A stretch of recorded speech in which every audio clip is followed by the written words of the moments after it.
This morning I would like to use as a subject from which to preach the drum major instinct. The drum major instinct. And our text for the morning is taken from a very familiar passage in the 10th chapter as recorded by St. Mark. Beginning with the 35th verse of that chapter, we read these words. And James and John, the sons of Zebedee, came unto him, saying, Master, we would that thou shouldest do for us whatsoever we shall desire. And he said unto them, What would ye that I should do for you? And they said unto him, Grant unto us that we may sit, one on thy right hand and the other on thy left hand in thy glory. But Jesus said unto them, Ye know not what ye ask. Can ye drink of the cup that I drink of, and be baptized with the baptism that I am baptized with? And they said unto him, We can. And Jesus said unto them, Ye shall indeed drink of the cup that I drink of, and with the baptism that I am baptized withal shall ye be baptized. But to sit on my right hand and on my left hand is not mine to give, but it shall be given to them for whom it is prepared. And then Jesus goes on toward the end of that passage to say,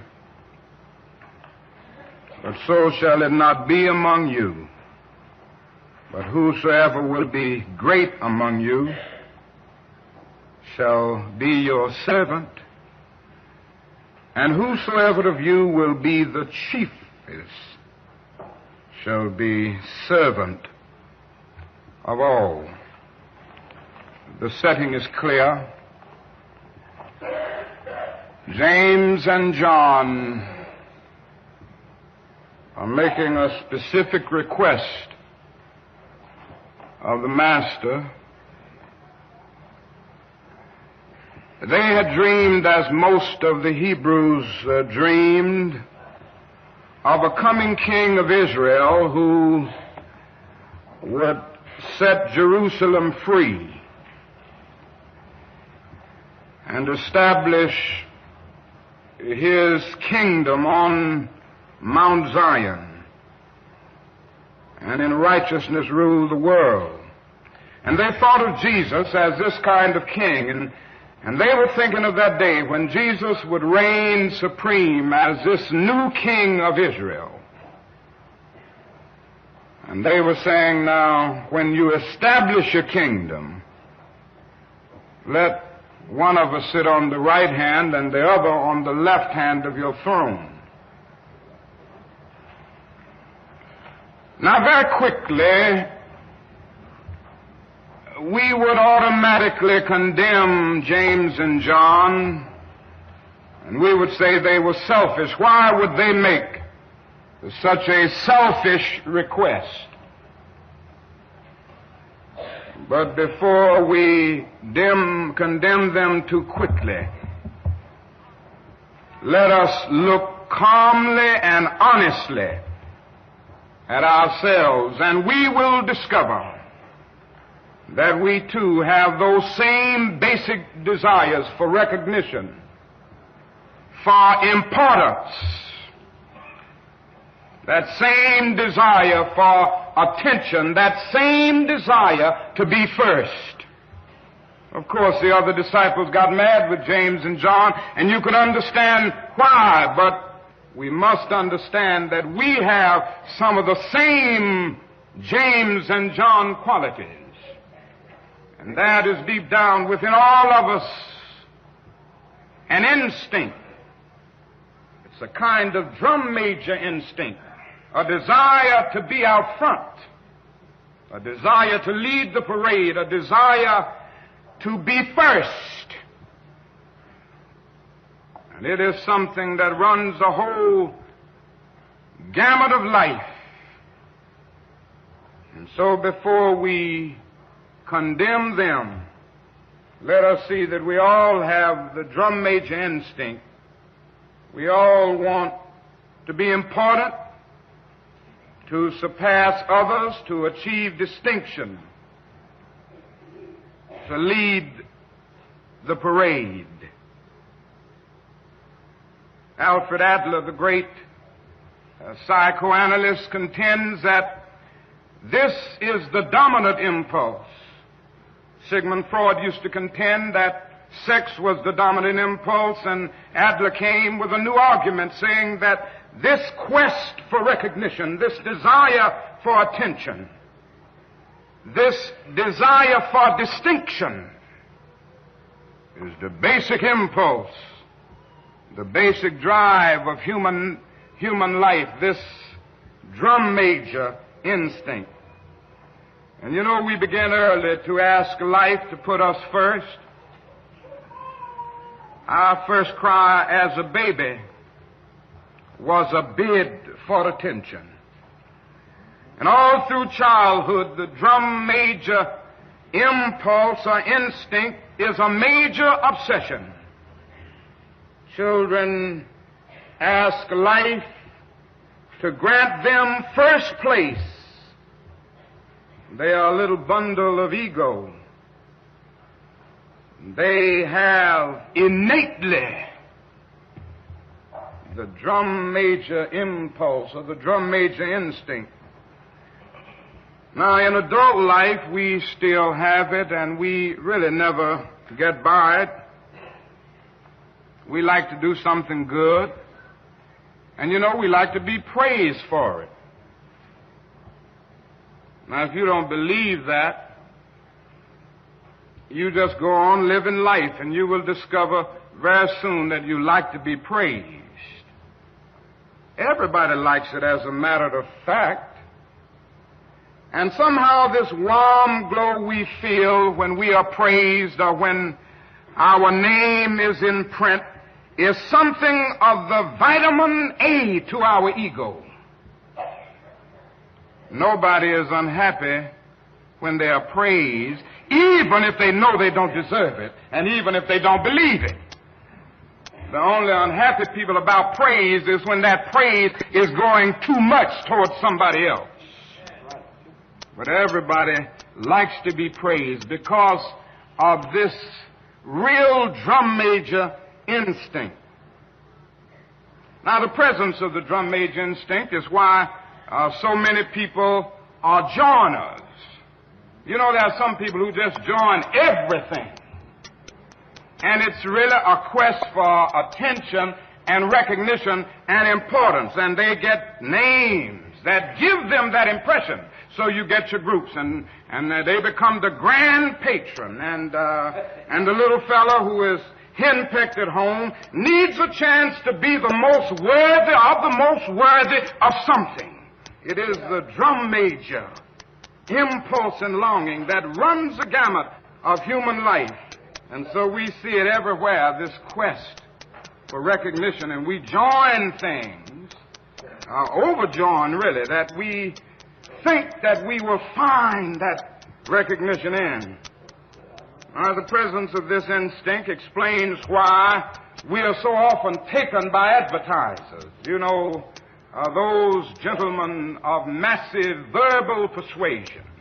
And they have a way of saying things to you that kind of gets you in the bind. In order to be a man of distinction, you must drink this whiskey. In order to make your neighbors envious, you must drive this type of car. In order to be lovely to love, you must wear this kind of lipstick or this kind of perfume. And you know, before you know it, you're just buying that stuff. That's the way the advertisers do it. I got a letter the other day, and it was a magazine coming out, and opened up, Dear Dr. King, as you know, you are on many mailing lists, and you are categorized as highly intelligent, progressive, a lover of the arts and the sciences, and I know you will want to read what I have to say. Of course I did. After you said all of that and explained me so exactly, of course I wanted to read it. But very seriously, it goes through life. The drum major instinct is real. And you know what else had happened or causes happen to happen? It often causes us to live above our means. Make it plain. It's nothing but the drum major instinct. Yeah. You ever see people buy cars that they can't even begin to buy in terms of their income? You've seen people riding around in Cadillacs and Chryslers who don't earn enough to have a good T Model Ford. But it feeds a repressed ego. You know, economists tell us that your automobile should not cost more than half of your annual income. So if you make an income of $5,000, your car shouldn't cost more than about $2,500. That's just good economics. And if it's a family of two and both members of the family make $10,000, they would have to make out with one car. That would be good economics, although it's often inconvenient. But so often, haven't you seen people making $5,000 a year and driving a car that costs $6,000, and they wonder why their ends never meet? That's a fact. Now, the economists also say that your house shouldn't cost, if you're buying a house, it shouldn't cost more than twice your income. That's based on the economy and how you would make ends meet. So if you have an income of $5,000, it's kind of difficult in this society, but say it's a family with an income of $10,000, the house shouldn't cost much more than $20,000.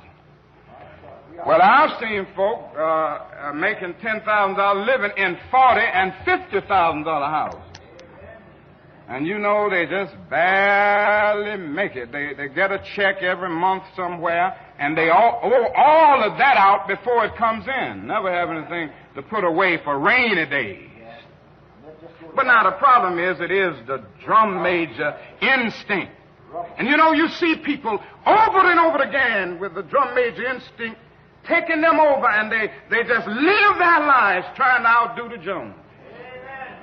They got to get this coat because this particular coat is a little better and a little better looking than Mary's coat.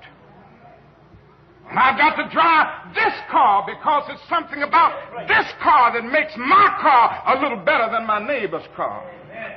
I know a man who used to live in a $35,000 house, and other people started building $35,000 houses, so he built a $75,000 house, and then somebody else built a $75,000 house, and he built a $100,000 house, and I don't know where he's going to end up if he's going to live his life trying to keep up with the Joneses. There comes a time that the drum major instinct can become destructive. And that's where I want to move now. I want to move to the point of saying that if this instinct is not harnessed, it becomes a very dangerous, pernicious instinct. For instance, if it isn't harnessed, it causes one's personality to become distorted. I guess that's the most damaging aspect of it, what it does to the personality. If it isn't harnessed, you will end up day in and day out trying to deal with your ego problem by boasting. Have you ever heard people that, you know, and I'm sure you've met them, that really become sickening because they just sit up all the time talking about themselves. And they just boast and boast and boast. And that's a person who has not harnessed the drum major instinct. And then it does other things to the personality. it causes you to lie about who you know sometimes. Make it plain. There are some people who are influence peddlers. And in that attempt to deal with the drum major instinct, they have to try to identify with the so-called big-name people. Make it plain. And if you're not careful, they will make you think they know somebody that they don't really know.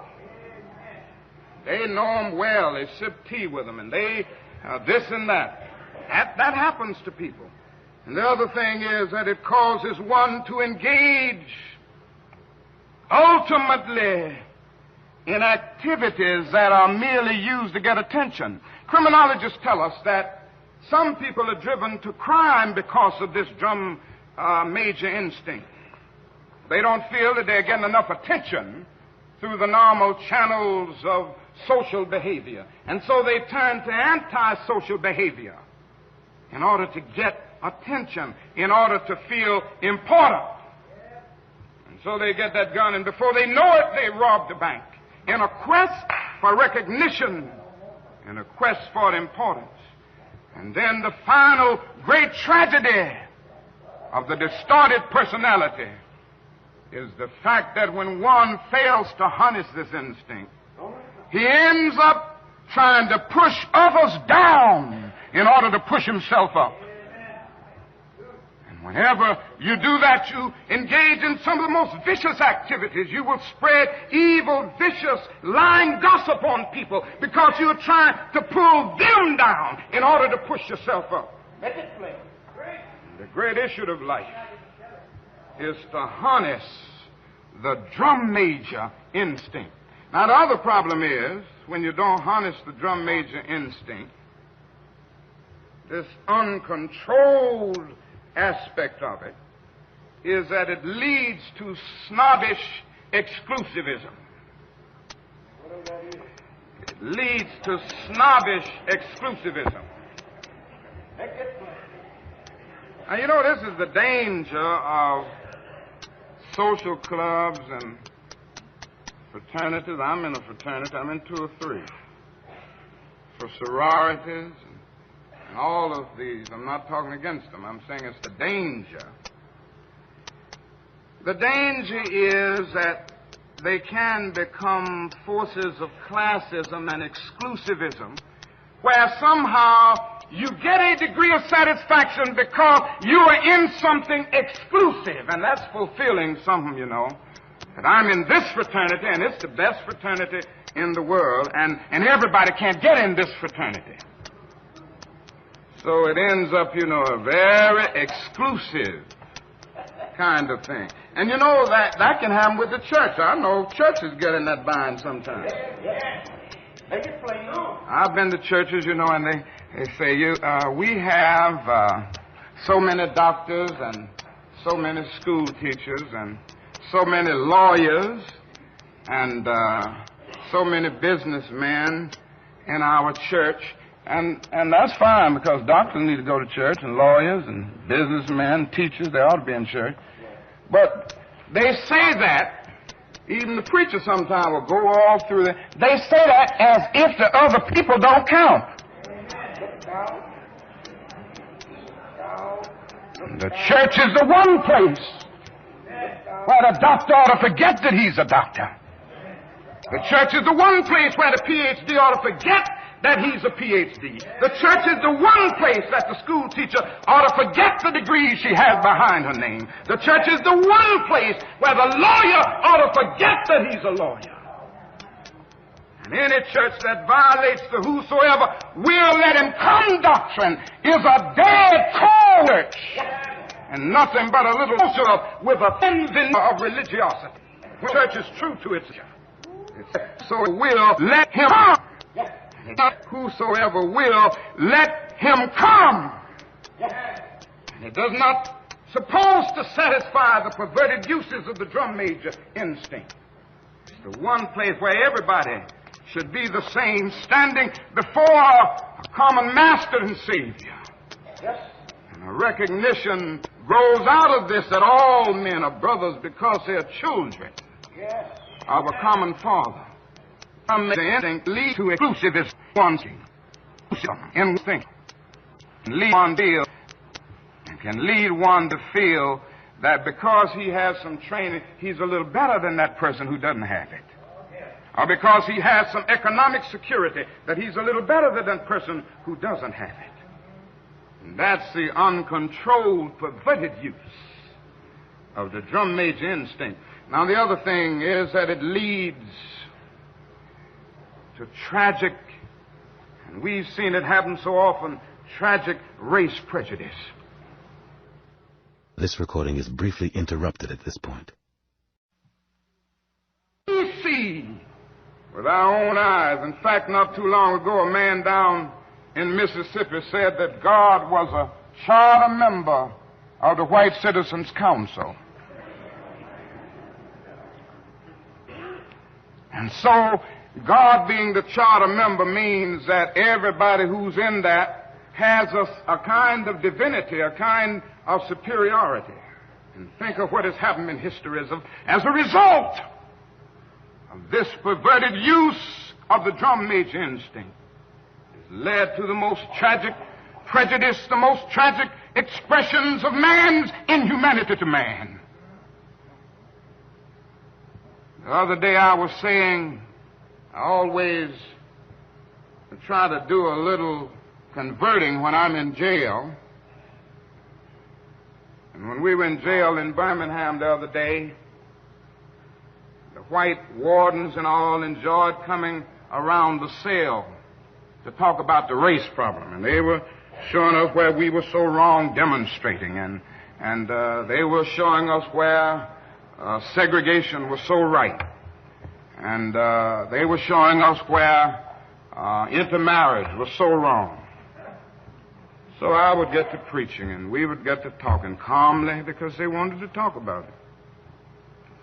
And then we got down one day to the point, that was the second or third day, to talk about where they lived and how much they were earning. And when those brothers told me what they were earning, I said, now, you know what? You ought to be marching with us. You just as poor as Negro. And I said, you are put in the position of supporting your oppressor, because through prejudice and blindness, you fail to see that the same forces that oppress Negroes in American society oppress poor white people. And all you are living on is the satisfaction of your skin being white and the drum major instinct of thinking that you are somebody big because you're white. And you're so poor you can't send your children to school. You ought to be out here marching with every one of us every time we have a march. Now that's a fact. The poor white has been put into this position where through blindness and prejudice he is forced to support his oppressors. And the only thing he has going for him is the false feeling that he's superior because his skin is white and can't hardly eat and make his ends meet week in and week out. Now, not only does it stop, not only does this thing go into the racial struggle, it goes into the struggle between nations. And I would submit to you this morning that what is wrong in the world today is that the nations of the world are engaged in a bitter, colossal contest for supremacy. And if something doesn't happen to stop this trend, I'm sorely afraid that we won't be here to talk about Jesus Christ and about God and about brotherhood too many more years. If somebody doesn't bring an end to this suicidal thrust that we see in the world today, none of us are going to be around, because somebody's going to make the mistake through our senseless blunderings of dropping a nuclear bomb somewhere, and then another one is going to drop, and don't let anybody fool you. This can happen within a matter of seconds. They have 20 megaton bombs in Russia right now that can destroy a city as big as New York in 3 seconds with everybody wiped away in every building. And we can do the same thing to Russia and China. But this is where we are drifting, and we are drifting there Because nations are caught up with the drum major instinct. I must be first. I must be supreme. Our nation must rule the world. And I am sad to say that the nation in which we live is the supreme culprit. And I'm going to continue to say it to America.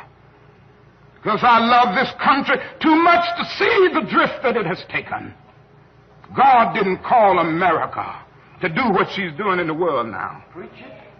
God didn't call America to engage in a senseless, unjust war as the war in Vietnam.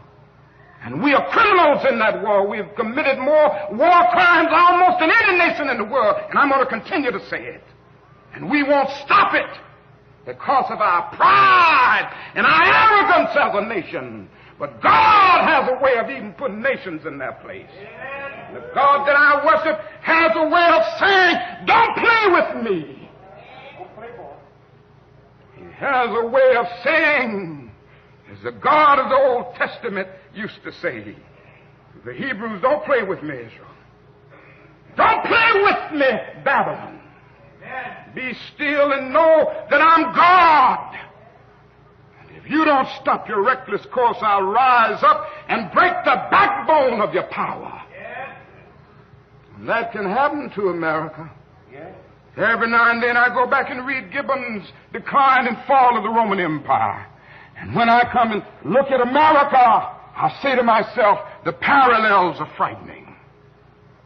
We have perverted the drum major instinct. But let me rush on to my conclusion because I want you to see what Jesus was really saying. What was the answer that Jesus gave these men? It's very interesting. One would have thought that Jesus would have condemned them. One would have thought that Jesus would have said, you're out of your place. You're selfish. Why would you raise such a question? But that isn't what Jesus did. He did something altogether different. He said in substance, oh, I see. You want to be first? You want to be great? You want to be important? You want to be significant? Well, you ought to be. If you're going to be my disciple, you must be. But he reordered priorities. And he said, yes, don't give up this instinct.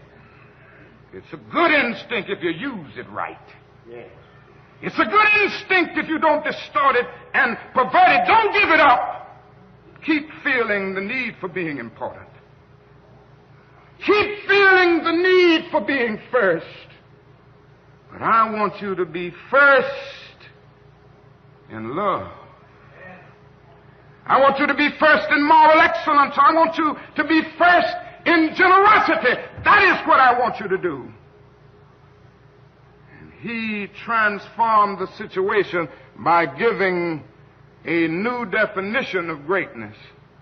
And you know how he said it? He said, now, brethren, I can't give you greatness. And really, I can't make you first. This is what Jesus said to James and John. You must earn it. True greatness comes not by favoritism, but by fitness. And the right hand and the left are not mine to give. They belong to those who are prepared. And so Jesus gave us a new norm of greatness. If you want to be important, wonderful. If you want to be recognized, wonderful. If you want to be great, wonderful. But recognize that he who is greatest among you shall be your servant. That's a new definition of greatness. And this morning, the thing that I like about it, by giving that definition of greatness, it means that everybody can be great. Because everybody can serve. You don't have to have a college degree to serve. You don't have to make your subject and your verb agree to serve. You don't have to know about Plato and Aristotle to serve. You don't have to know Einstein's theory of relativity to serve. You don't have to know the second theory of thermodynamics in physics to serve. You only need a heart full of grace. Soul generated by love. And you can be that servant. I know a man, and I just want to talk about him a minute, and maybe you will discover who I'm talking about as I go down the way. Because he was a great one. He just went about serving. He was born in an obscure village. The child of a poor peasant woman. And then he grew up in still another obscure village where he worked as a carpenter until he was 30 years old. Then for 3 years, he just got on his feet and he was an itinerant preacher. And he went about doing some things. He didn't have much. He never wrote a book. He never held an office. He never had a family. He never owned a house. He never went to college. He never visited a big city. He never went 200 miles from where he was born. He did none of the usual things that the world would associate with greatness.